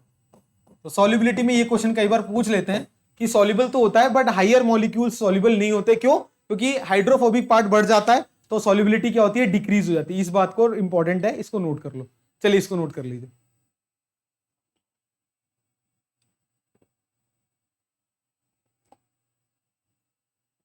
चलो नेक्स्ट इंपॉर्टेंट पॉइंट पढ़ते हैं हम, एसिडिक नेचर। ये बहुत इंपॉर्टेंट है, खासकर अगर आप नीट और जेई की प्रिपरेशन कर रहे हो तो एसिडिक प्रॉपर्टी या acidic nature of carboxylic acid पढ़ना बहुत इंपॉर्टेंट है बच्चों। अब देखो कार्बोक्सिलिक एसिड का जो स्ट्रक्चर होता है वो मैंने आपको बता चुका हूं क्या होता है। कार्बोक्सिलिक एसिड का जो स्ट्रक्चर होता है वो होता है ये RCOOH। इसके अंदर क्या होता है, मैंने अभी बताया था, ये जो कार्बन होता है ये लेस इलेक्ट्रोफिलिक होता है। तो अब रिएक्शंस जितनी भी करेंगे अपन, ये कौन सा बॉन्ड तोड़ते हैं, जनरली ये वाला बॉन्ड टूटेगा। ये बॉन्ड टूटेगा तो ये हाइड्रोजन क्या होगा, H+ देगा। H+ जो देता है वो अच्छा एसिड होता है या नहीं होता, बिल्कुल। अब कुछ एक एक्सपेरिमेंट किए गए, क्या किया गया, अपन ने लिया एल्कोहल, फिनॉल और कार्बोक्सिलिक एसिड, तीन लिए चीजें, और तीनों को एक बार मेटल से रिएक्ट कराया, एक बार एसिड से रिएक्ट कराया, एक बार वीक एसिड से रिएक्ट कराया, और देखा क्या क्या ऑब्जर्वेशन आई। वो ऑब्जर्वेशन अपन पहले भी पढ़ चुके हैं। तो सबसे पहले मैं क्या लिया, अपन ने देखा है कि जैसे मान लो मैंने अल्कोहल लिया ROH, इसको जैसे ही मैंने किसी मेटल सोडियम Na से रिएक्ट कराया, तो जैसे ही मैं इसको सोडियम से रिएक्ट कराता हूं तो क्या होता है, RONA बनता है, RO-Na plus hydrogen gas evolve out हो जाती है। अब ये हाइड्रोजन गैस कहां से आ गई, अरे इसको बैलेंस कर लो बच्चों, ये लो, तो हाइड्रोजन गैस इवॉल्व आउट। तो the reaction of alcohol with metal and मतलब रिजल्ट या गिव्स हाइड्रोजन गैस। तो ये हाइड्रोजन गैस क्या इंडिकेट कर रहा है कि एल्कोहल ने H प्लस दे दिया। अगर H प्लस जो इजीली देता है वो क्या होता है, एसिड होता है। तो alcohol is acidic in nature when it comes to the reaction with metal. तो सोडियम या किसी भी मेटल से एल्कोहल का रिएक्शन करोगे तो क्या हाइड्रोजन गैस इवॉल्व आउट होगी या नहीं होगी? बिल्कुल सर होगी। क्लियर है। अब जब मैं फिनॉल की रिएक्शन करा रहा हूं, ये ले लिया मैंने फिनॉल, और फिनॉल को भी मैंने रिएक्ट कराया किससे? मेटल से, Na से, तो भी क्या होगा? वही फिनॉक्साइड आयन बनेगा। बिल्कुल सर बनेगा। क्लियर है। हाँ sir, O minus Na plus, और हाइड्रोजन गैस इवॉल्व आउट होगी या नहीं होगी? बिल्कुल sir, hydrogen gas evolve out होगी। तो ये चीजें तो अपन पढ़ के आ चुके हैं। अभी अगर मैं कार्बोक्सिलिक एसिड को किसी मेटल के साथ रिएक्ट कराता हूं, क्या कर रहा हूं? ये मेरा कार्बोक्सिलिक एसिड है, यही लिख देते हैं। अगर मैं कार्बोक्सिलिक एसिड लेता हूं RCOOH, इसको मैंने रिएक्ट कराया किसी मेटल Na से, तो क्या बनता है मेरा प्रोडक्ट साइड में? एक तो बनता है RCOONA, बिल्कुल सर, प्लस हाइड्रोजन गैस इसमें भी इवॉल्व आउट होती है। तो ये जो रिएक्शन है विद मेटल, ये क्या शो कर रही है? ये सब बैलेंस कर लेना बच्चों। ये क्या शो कर रही है कि व्हेन अल्कोहल, फिनॉल और carboxylic acid react with metal like sodium, then hydrogen gas evolve out. This reaction shows that all three are acidic in nature. बिल्कुल, पहली बात क्लियर है, ये ऑब्जर्वेशन क्लियर है। हाँ सर। अब मैं क्या कर रहा हूं? एक एसिड ले रहा हूं। क्या कर रहा हूं? एक बेस ले रहा हूं। मैंने क्या किया? अल्कोहल को किसी बेस से, NaOH से रिएक्ट कराया। देखो, ये लिया अल्कोहल। नाउ सेकंड ऑब्जर्वेशन, ये तो पहली ऑब्जर्वेशन थी, फर्स्ट। अब सेकंड ऑब्जर्वेशन क्या है? मैंने क्या लिया? इफ आई टेक बेस, अगर मैं अल्कोहल को ROH, अल्कोहल को किसी बेस NaOH से रिएक्ट कराऊंगा तो no reaction take place. But on the other hand, अगर मैंने लिया फिनॉल और फिनॉल को मैंने रिएक्ट कराया NaOH एक बेस से, क्या लिया? ये बेस है, ये है ना। अगर फिनॉल को एक बेस से रिएक्ट कराया तो मुझे क्या मिलेगा? वही सर, सोडियम। फिनॉल रिएक्ट कर जाएगा, बता रखा है कि phenol is more acidic, reason भी बता रखे हैं सारे। O minus Na plus sodium phenoxide ion बन जाएगा, प्लस हाइड्रोजन गैस इसमें भी इवॉल्व आउट हो जाएगी या नहीं हो जाएगी? चलिए, H2O सॉरी, वाटर, H2O। ठीक है, क्लियर है। तो पहले केस में क्या किया? मेटल से रिएक्ट कराया तो तीनों रिएक्ट कर गए, तो ठीक है। बट जब मैंने एक कोई बेस ले लिया, if I take a base like NaOH, तो उस केस में क्या हुआ? ये बेस है, तो अल्कोहल तो रिएक्ट नहीं किया, ठीक है, फिनॉल रिएक्ट कर गया। अब जब कार्बोक्सिलिक एसिड लेता हूं, उसको रिएक्ट कराता हूं NaOH से, तो देखना तो क्या होता है? मेरे को प्रोडक्ट साइड में मिलेगा RCOONA, sodium salt of carboxylic acid plus water, H2O। तो ये रिएक्शन क्या शो कर रही है कि जब मैं किसी बेस से रिएक्ट करा रहा हूं अल्कोहल को, तो वो रिएक्ट नहीं कर रहा, फिनॉल और कार्बोक्सिलिक एसिड रिएक्ट कर रहा है। दूसरा ऑब्जर्वेशन क्लियर है? बिल्कुल सर, क्लियर है। अब अगर मैं कोई वीक बेस लेता हूं, जैसे सोडियम हाइड्रोजन कार्बोनेट, तीसरा case, if I take weak base, if we take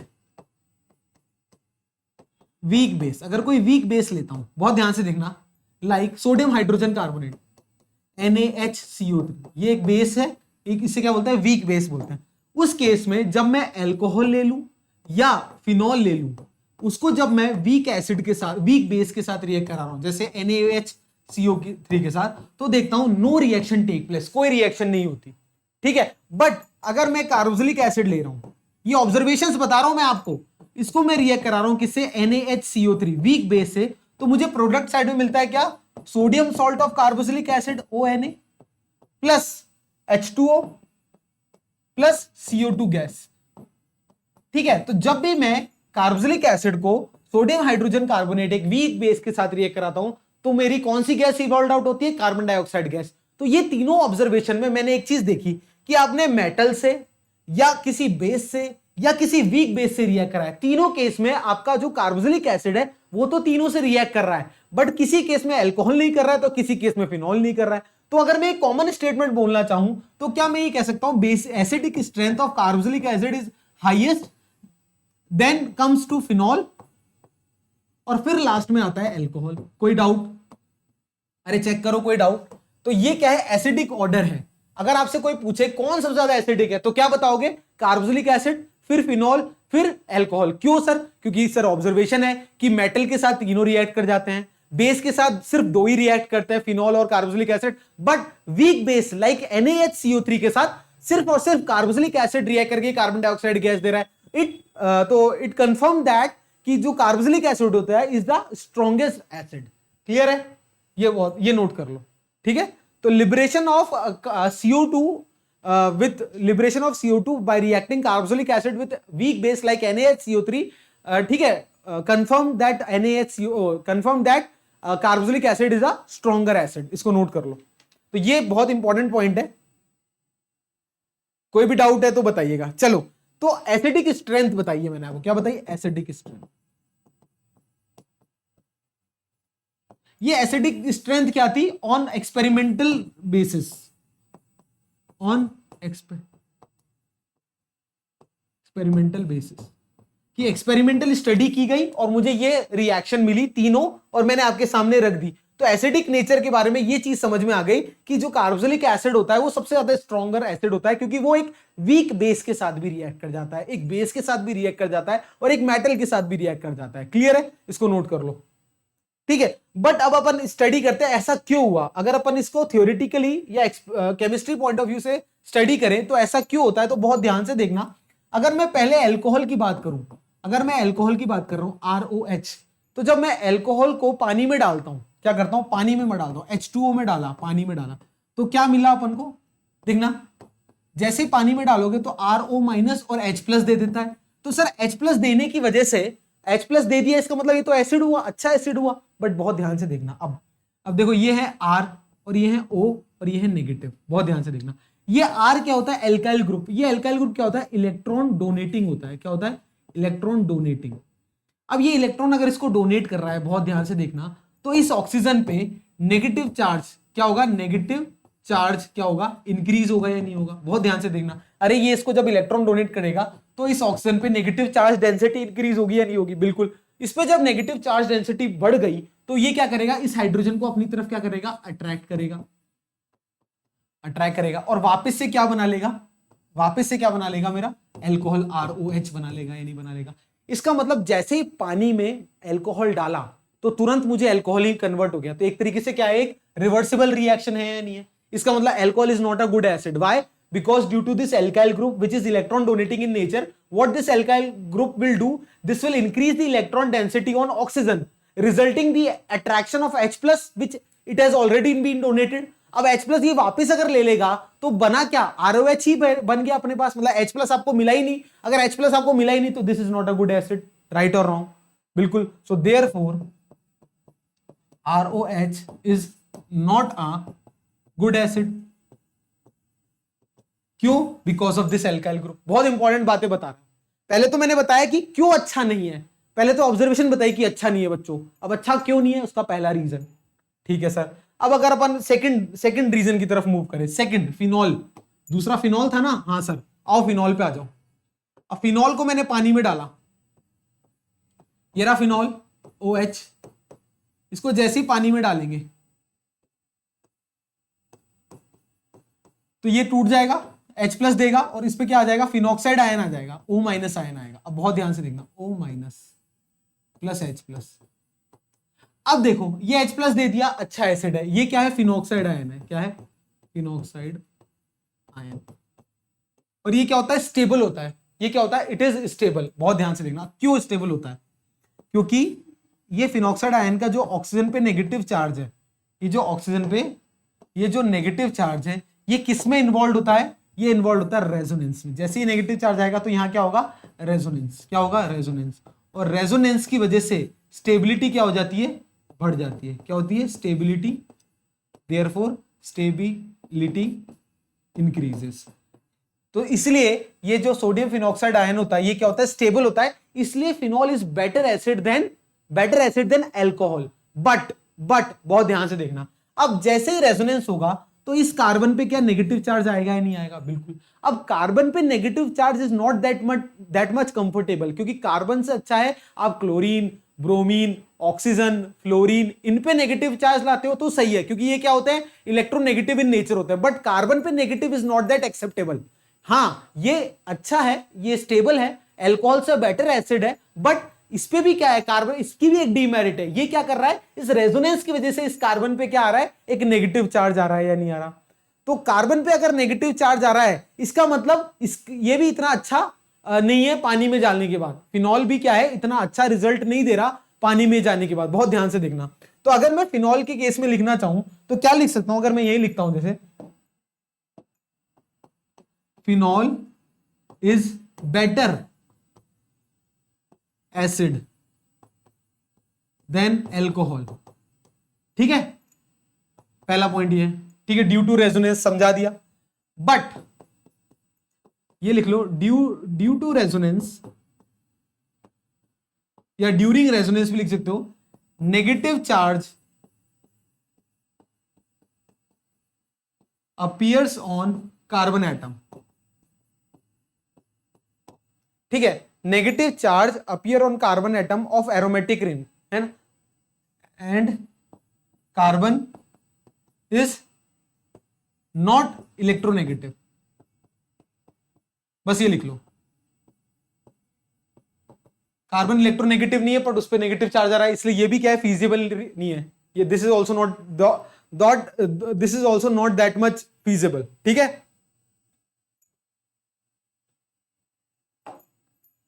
चलो अब सर पहली बात आपने बताई कि अल्कोहल अच्छा एसिड नहीं है, क्यों नहीं है? एल्काइल ग्रुप इलेक्ट्रॉन डोनेटिंग होता है, ऑक्सीजन पे नेगेटिव चार्ज इंक्रीज कर देगा, तो ये इंक्रीज कर देगा तो ये H+ जो इसने डोनेट किया इसको अपनी तरफ अट्रैक्ट कर लेगा, वापस ROH बना लेगा, मतलब देखा जाए तो एट द एंड H+ मिला ही नहीं, तो it is a poor acid.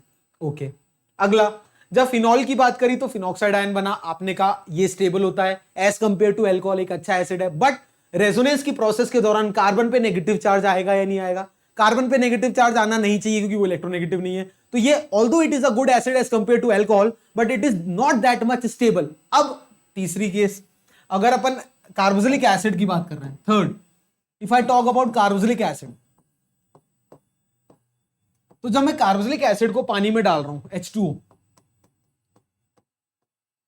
तो इसमें क्या होता है देखो, RCO माइनस प्लस H+, ये पानी में जाने के बाद क्या करता है, RCO माइनस और H+ में H+ या H3O प्लस भी लिख सकते हो, H2O प्लस, ये देखो H3O प्लस ले लो, ठीक है, H+ plus H2 H3O plus. अब इस केस में ये जो RCO माइनस बना इसकी स्टडी करते हैं आओ। इस केस में ये R है, ये C है, ये डबल बॉन्ड O है, ये O है, ये इन दोनों पे क्या है, नेगेटिव चार्ज है ना, ये नेगेटिव चार्ज RCO माइनस। अब देखो RCO माइनस है, क्लियर है, अब क्या होगा, इसमें रेजोनेंस होगा, ये नेगेटिव चार्ज इधर आएगा, इंड्यूस होगा, तो ये कार्बन का ये बॉन्ड इधर आ जाएगा, शिफ्ट हो जाएगा। तो नेक्स्ट जो मेरी रेजोनेटिंग स्ट्रक्चर है कुछ इस तरीके से बनेगी, देखना RCO double bond O spin minus. अब दोनों केस में अगर देखो, दोनों केस में नेगेटिव चार्ज किस पे है, ऑक्सीजन पे है, रेजोनेंस भी हो रहा है, मतलब रेजोनेंस की वजह से ये स्टेबल भी है और रेजोनेंस में जो नेगेटिव चार्ज है वो भी एक इलेक्ट्रोनेगेटिव एटम पे इंड्यूस हो रहा है, इसका मतलब this resonance is highly stable, therefore this structure is highly stable. Highly stable क्यों कह सकता हूं, क्योंकि रेजोनेंस भी हो रहा है, पहला पॉइंट रेजोनेंस, और दूसरा पॉइंट क्या है, नेगेटिव चार्ज ऑन ऑक्सीजन, जो कि एक क्या होता है, इलेक्ट्रोनेगेटिव एलिमेंट है, क्लियर? तो इस वाली प्रोसेस में जब कार्बोक्सिलिक एसिड को पानी में डाल रहे हैं, इस प्रोसेस में तो कोई फ्लॉ ही नहीं है, कोई गलती ही नहीं है, क्योंकि इसमें ऑलरेडी H+ भी दे रहा है, पहला पॉइंट की एसिड है, दूसरा वो H+ अपनी तरफ अट्रैक्ट भी नहीं कर रहा है, तीसरा रेजोनेंस भी हो रहा है, रेजोनेंस के दौरान जो ऑक्सीजन पे नेगेटिव चार्ज आ रहा है, और ऑक्सीजन खुद क्या एक इलेक्ट्रोनेगेटिव एटम है, तो जो नेगेटिव है बाय नेचर उस पर ही नेगेटिव इंड्यूस हो रहा है, इसका मतलब दिस इज फेवरेबल, तो that's why carboxylic acid is acidic as compare to all three groups, ठीक है, ये नोट कर लो, ठीक है, ये नोट कर लो, बहुत इंपॉर्टेंट बात है। तो पहला अपन ने क्या एक्सपेरिमेंट पढ़ा कि अल्कोहल, फिनॉल और कार्बोक्सिलिक एसिड को अलग अलग चीजों से रिएक्ट कराया, एक तरफ मेटल के साथ, एक तरफ बेस के साथ, एक तरफ वीक बेस के साथ। तो क्या ऑब्जर्वेशन सामने आई कि जो कार्बोक्सिलिक एसिड होता है ये मेटल, बेस और वीक बेस तीनों से रिएक्ट कर रहा है, फिनॉल जो है वो सिर्फ बेस के साथ बेस और मेटल के साथ रिएक्ट कर रहा है, और अल्कोहल तो सिर्फ मेटल के साथ ही रिएक्ट कर रहा है। तो क्या ऑब्जर्वेशन सामने आई कि सबसे स्ट्रॉन्गेस्ट एसिड होता है कार्बोक्सिलिक एसिड, फिर फिनॉल और फिर अल्कोहल। ये एग्जाम में पूछेगा, बहुत ध्यान से देखना, बोर्ड्स में पक्का पूछेगा। फिर मैंने आपको रीजन बताया कि अल्कोहल के केस में क्यों वो पुअर एसिड होता है, क्योंकि जो H+ गया उसको वापस अट्रैक्ट कर लिया। Phenol is why better, because due to resonance या फिनॉक्साइड आयन, बट रेजोनेंस में जो नेगेटिव चार्ज है वो किस पे आ रहा है, कार्बन एटम पे आ रहा है, और कार्बन इन जनरल इलेक्ट्रोनेगेटिव होता नहीं है, तो ये एक डीमेरिट है। तीसरा इंपॉर्टेंट पॉइंट क्या बताया मैंने कि कार्बोक्सिलिक एसिड अच्छा एसिड क्यों है, क्योंकि इसमें रेजोनेंस भी हो रहा है और रेजोनेंस के दौरान जो नेगेटिव चार्ज का मूवमेंट है वो भी इलेक्ट्रोनेगेटिव एलिमेंट पे ही है, इसलिए this is best acid as compare to all three. Clear है? चलो अब अगर मैं कार्बोक्सिलिक एसिड के अंदर ही डिफरेंट कार्बोक्सिलिक एसिड की बात करूं कि कौन ज्यादा अच्छा कार्बोक्सिलिक एसिड है, मतलब कार्बोक्सिलिक एसिड के विद इन ही अगर एसिडिक स्ट्रेंथ की बात करें तो कैसे बात करेंगे भाई? ये तो क्लियर हो गया कि अल्कोहल, फिनॉल और कार्बोक्सिलिक एसिड के अंदर सबसे अच्छा एसिड कार्बोक्सिलिक एसिड होता है, बट कार्बोक्सिलिक एसिड के विद इन कौन अच्छा एसिड है उसके बारे में बात करेंगे। तो अपन इसमें इक्विलिब्रियम की मदद लेंगे। तो ये मेरा कार्बोक्सिलिक एसिड है RCOH, जैसे मैंने इसको पानी में डाला, अभी बताया था H2O, तो क्या सामने आएगा आपके पास, क्या प्रोडक्ट आएगा? एक आएगा RCOO माइनस, ठीक है सर, प्लस H3O प्लस। आएगा या नहीं आएगा? यहां तक कोई भी डाउट नहीं सर? कोई भी डाउट नहीं। अब अगर इसका इक्विलिब्रियम कांस्टेंट निकालना चाहूं KEQ, क्या होता है? प्रोडक्ट की कॉन्सेंट्रेशन अपॉन रिएक्टेंट की कॉन्सेंट्रेशन। तो प्रोडक्ट की कॉन्सेंट्रेशन में क्या क्या प्रोडक्ट है? RCO माइनस है एक तो, इंटू H3O प्लस है, ठीक है सर। इनकी कॉन्सेंट्रेशन ऐसे डिनोट करते हैं, divided by concentration of reactant RCOH, और ये हो गया क्या? H2O। ठीक है, अब देखो इस H2O को की जो कॉन्सेंट्रेशन है वो हमेशा कांस्टेंट होती है, इसको इधर ले आया तो क्या हो गया? KEQ इंटू H2O की कॉन्सेंट्रेशन हो गई। इस दोनों को मिला के क्या लिख सकता हूं? KA लिखते हैं, डिसोसिएशन कांस्टेंट बोलते हैं इसको। क्या बोलते हैं? This is KA। ये किसके बराबर हो गया? इस पूरे के बराबर, RCOO minus H3O plus upon RCOH की कांस्टेंट। क्लियर है? इस पूरे अगर मैं देखूं, ये क्या है? KA क्या है? Dissociation constant.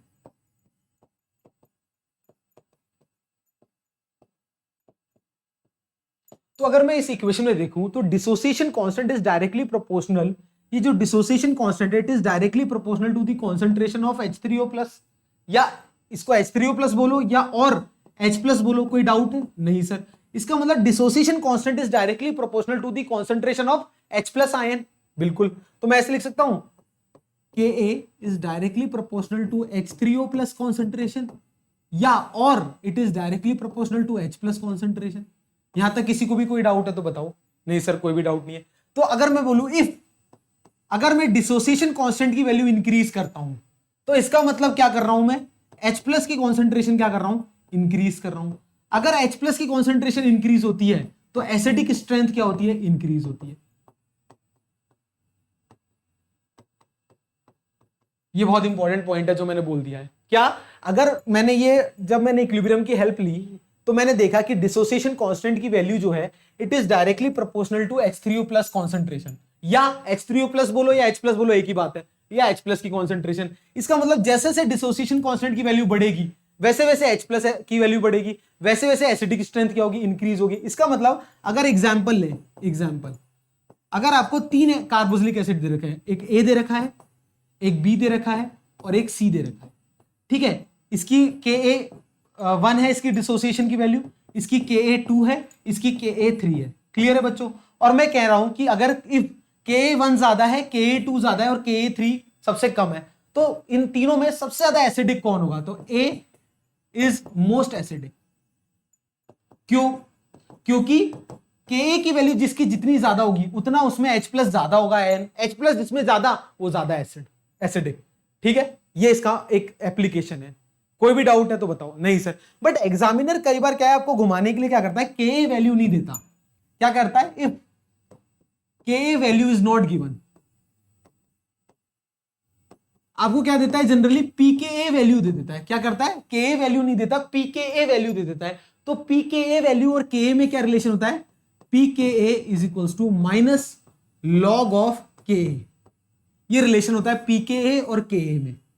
समझ गए? कई बार क्या होता है, KA वैल्यूज दे दिया, जिसकी KA वैल्यू ज्यादा उसकी H प्लस ज्यादा, उसमें H प्लस की कॉन्सेंट्रेशन ज्यादा, मतलब वो ज्यादा अच्छा एसिड। बट एग्जामिनर अपन से भी ज्यादा चालाक है, वो क्या करेगा? KA ना देके pKa की वैल्यू दे देगा। अब आप सोचोगे pKa क्या है, तो अभी तक ये आप ये समझ लो pKa और KA में ये रिलेशन होता है।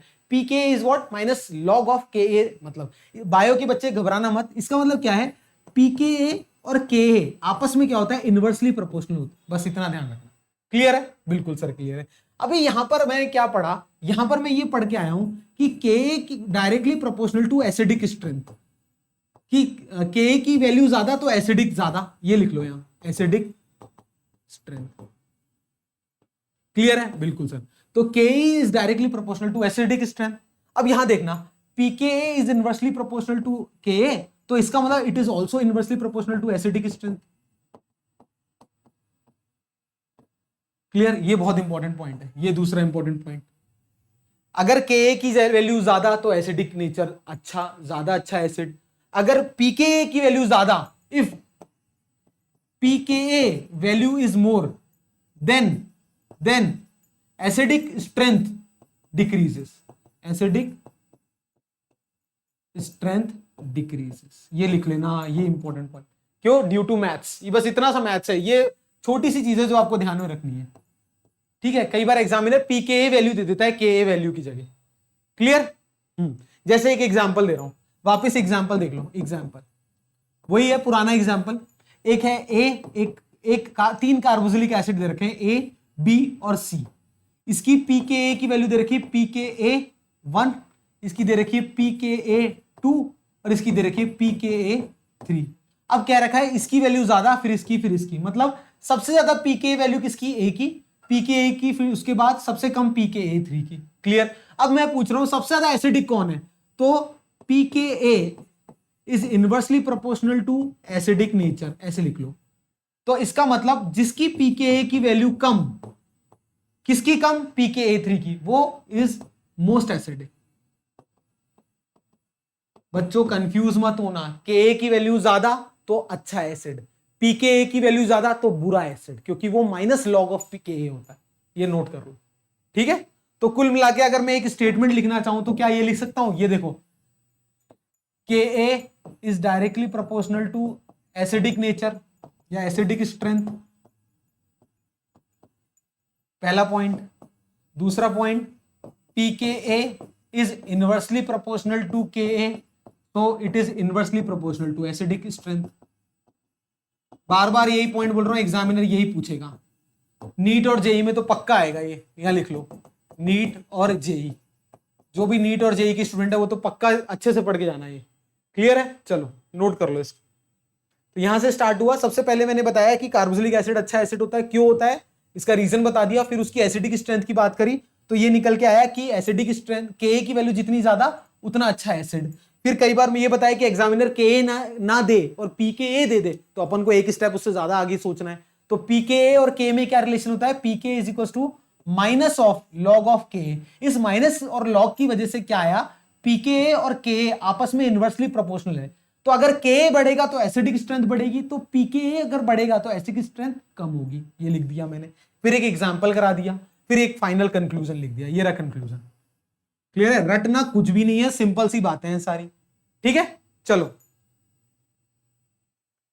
अब एक लास्ट थोड़ी सी एसिडिक स्ट्रेंथ की बात कर रहे हैं, तो एक इंपॉर्टेंट बात बताना चाहता हूं। देखो RCOO माइनस, ये है, ये आपका प्रोडक्ट बना। अब अभी तक तो अपन ने ये बात कर ली कि कैसे पीके के एसिडिक स्ट्रेंथ की बात कर ली। अब अगर ये आर, ये जो एल्काइल ग्रुप अटैच्ड है CO माइनस पे, इसके नेचर के बारे में भी कुछ जान लो। अगर ये आर एल्काइल ग्रुप, अगर मेरा जो कार्बोक्सिलेट आयन में जो जुड़ा हुआ है, अगर ये इलेक्ट्रॉन विड्रॉइंग हुआ, ये क्या है? अरे प्रोडक्ट में क्या बना था अपन को? प्रोडक्ट में मिला था अपन को, देखना बहुत ध्यान, क्या, वापस एक रिपीट कर रहा हूं एक चीज, RCOH प्लस पानी। जब इसको पानी में डाला तो ये किस में टूट गया था? RCO minus plus H plus में टूट गया था। अब ये प्रोडक्ट में मुझे RCO माइनस मिला है, क्या मिला है? RCOO माइनस, कार्बोक्सिलेट आयन बोलते हैं इसको। ठीक है? प्लस H प्लस, बहुत ध्यान से देखना। अब अगर ये जो R ग्रुप है, ये मेरा अगर इलेक्ट्रॉन विड्रॉइंग ग्रुप है, क्या है? Electron withdrawing group, EWG। ये क्या है मेरा? इलेक्ट्रॉन विड्रॉइंग ग्रुप है। ये जो R ग्रुप अटैच है, ये क्या है? इलेक्ट्रॉन विड्रॉइंग ग्रुप है। तो ये क्या करेगा? इस ऑक्सीजन पे से क्या करेगा? इलेक्ट्रॉन को विड्रॉ करेगा। तो ऑक्सीजन पे इलेक्ट्रॉन, इस ऑक्सीजन पे क्या होगा? नेगेटिव चार्ज डेंसिटी कम होगी या नहीं होगी? Negative charge density decreases.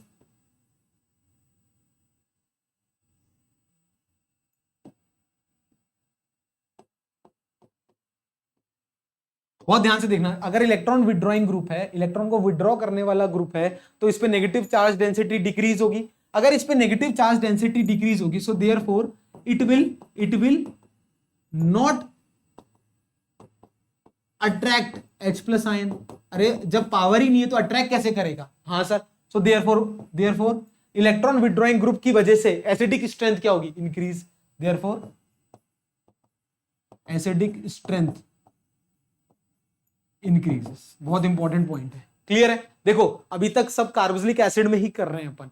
Carboxylic acid के अंदर जो एल्काइल ग्रुप है, आर ग्रुप है, अगर वहां मैंने आर की जगह एक इलेक्ट्रॉन विड्रॉइंग ग्रुप लगा दिया, क्या लगा दिया? एक इलेक्ट्रॉन विड्रॉइंग ग्रुप लगा दिया, तो वो क्या करेगा? इसमें से इलेक्ट्रॉन विड्रॉ करेगा, तो इस ऑक्सीजन पे नेगेटिव चार्ज डेंसिटी डिक्रीज करेगा। अगर इस पे नेगेटिव चार्ज डेंसिटी डिक्रीज होगी तो ये H प्लस को अपनी तरफ अट्रैक्ट नहीं कर पाएगा, तो it will become a good acid. तो देयरफॉर क्या मैं ये कह सकता हूं कि electron withdrawing group increases acidic nature of carboxylic acid? बिल्कुल बात सही है, क्लियर, बिल्कुल। अब दूसरी तरफ देखो, अब ये जो अगर मेरा RCO माइनस है, अगर यहां पर जो COO माइनस है, इधर मैंने इलेक्ट्रॉन डोनेटिंग ग्रुप लगा दिया। क्या लगा दिया? Electron donating group. बहुत ध्यान से देखना, जैसे एल्काइल CH3 ग्रुप, तो ये इलेक्ट्रॉन क्या करेगा? इसको डोनेट करेगा, तो इधर ये जो नेगेटिव चार्ज डेंसिटी क्या होगी? इंक्रीज हो जाएगी। Negative charge density increases, therefore it will attract H plus ion. जो H प्लस आयन आपने छोड़ा, आपने लीव किया, वो वापस आपने अट्रैक्ट कर लिया, बिल्कुल। Hence acidic nature decreases. बिल्कुल। कोई भी डाउट है? नहीं सर, कोई भी डाउट नहीं। मतलब electron withdrawing group acidic nature को या एसिडिक स्ट्रेंथ को इंक्रीज करता है, और electron donating group acidic nature या एसिडिक स्ट्रेंथ को डिक्रीज करता है। क्लियर है? ठीक है, तो यहां लिख दूं, क्या लिख दूं? एक लाइन लिख सकता हूं, नोट करके एक पॉइंट लिख लो यहां। सो नोट करके एक पॉइंट लिख लो। क्या लिख सकते हो? कॉमन पॉइंट है ये कि acidic strength is directly proportional two electron withdrawing group, ठीक है, and it is inversely proportional two electron donating group. Clear है बच्चों? तो अगर इलेक्ट्रॉन विड्रॉइंग ग्रुप लगाएंगे तो एसिडिक स्ट्रेंथ बढ़ेगी, इलेक्ट्रॉन डोनेटिंग ग्रुप लगाएंगे तो एसिडिक स्ट्रेंथ कम होगी। रीजन दोनों की क्लियर है? कोई भी डाउट है तो बताओ। क्लियर? डाउट जरूर कमेंट सेक्शन में डालिएगा, क्योंकि बहुत इंपॉर्टेंट लेक्चर है आज का। आज के लेक्चर से पक्का से क्वेश्चन आएगा, ठीक है। अब अगर मैं अलग अलग order of electron withdrawing group बता दूं आपको, order of electron withdrawing group EWG, अलग अलग इलेक्ट्रॉन विड्रॉइंग ग्रुप है आपके पास, जो इलेक्ट्रॉन को विड्रॉ करते हैं, आपके पास अलग अलग है। तो उसका एक ऑर्डर है जो कि आपको ध्यान में रखना है। तो अगर आपसे कई बार पूछ ले कि इनमें से कौन ज्यादा एसिड है, तो आप सिर्फ ये चेक करोगे कि इलेक्ट्रॉन विड्रॉइंग है, इलेक्ट्रॉन डोनेटिंग है, तो आप बता दोगे अगर इलेक्ट्रॉन विड्रॉइंग है तो ज्यादा अच्छा एसिड है। बट ये स्पेशली जेई वाले बच्चों के लिए, मेरे जेई है या नीट है या बिट सेट है, आपके जो भी एग्जाम आप प्रिपेयर कर रहे हो, कॉम्पिटिटिव एग्जाम के लिए पॉइंट लिखा रहा हूं कि यहीं की यहीं आपको क्लियर हो जाए कि अगर आपको कंपेयर करने को आ गया acidic strength of different carboxylic acid, और सब जगह अगर इलेक्ट्रॉन विड्रॉइंग ग्रुप ही लगा दिया, तो कंफ्यूज नहीं होना, उसका भी एक ऑर्डर होता है, वो ध्यान में रखना है। ऑर्डर क्या है? सबसे ज्यादा ये होता है CF3, फिर NO2, फिर CN, ठीक है। तो इनकी क्या है? ऑर्डर ऑफ, ये सबसे अच्छा इलेक्ट्रॉन विड्रॉइंग ग्रुप होता है, इसको लगाने से एसिडिक स्ट्रेंथ बहुत ज्यादा बढ़ती है। फिर NO2, फिर CN, फिर हेलोजन ग्रुप X, फिर फिनाइल ग्रुप PH, ठीक है। हेलोजन वही FClBrI, ठीक है। तो ये ऑर्डर ऑफ क्या है? Order of electron withdrawing group है। क्लियर है? इसको नोट कर लो, ठीक है। जैसे फॉर एग्जाम्पल, एक लास्ट बात, फॉर एग्जाम्पल अगर मैं आपसे पूछूं CF3 COOH और एक तरफ बताऊं फिनाइल PH, या एक तरफ ले लूं C6H5 COOH, पूछू कौन सा ज्यादा अच्छा एसिडिक है, विच इज मोर एसिडिक, तो फिर इस केस में क्या होगा बच्चों? देखो दोनों, ये ग्रुप भी इलेक्ट्रॉन विड्रॉइंग है, ये भी इलेक्ट्रॉन विड्रॉइंग है, but this is a better electron withdrawing group, तो इसकी एसिडिक स्ट्रेंथ ज्यादा, it is more acidic, more acidic. Clear है? सॉरी, नोट कर लो इसको। चलो ठीक है। चलो थैंक यू वेरी मच, आज इतना ही पढ़ाएंगे। तो कार्बोक्सिलिक एसिड का मेजर पोर्शन जो है 70% हो गया है। एसिड की स्ट्रेंथ बहुत इंपॉर्टेंट है। वीडियो अच्छा लगा तो लाइक शेयर एंड सब्सक्राइब जरूर कीजिएगा। और एक और लेक्चर बचा है, फिर खत्म, अपना मेजर पोर्शन खत्म हो जाएगा। अगर देखा जाए ना तो 70% सिलेबस हो जाएगा, सिर्फ 30% ही बचा है अब। ठीक है बच्चों, तो वीडियो अच्छा लगा तो लाइक जरूर कीजिएगा। ऐसे और वीडियो आते रहेंगे। Stay tuned to channel. मिलते हैं अगले वीडियो में। Thank you.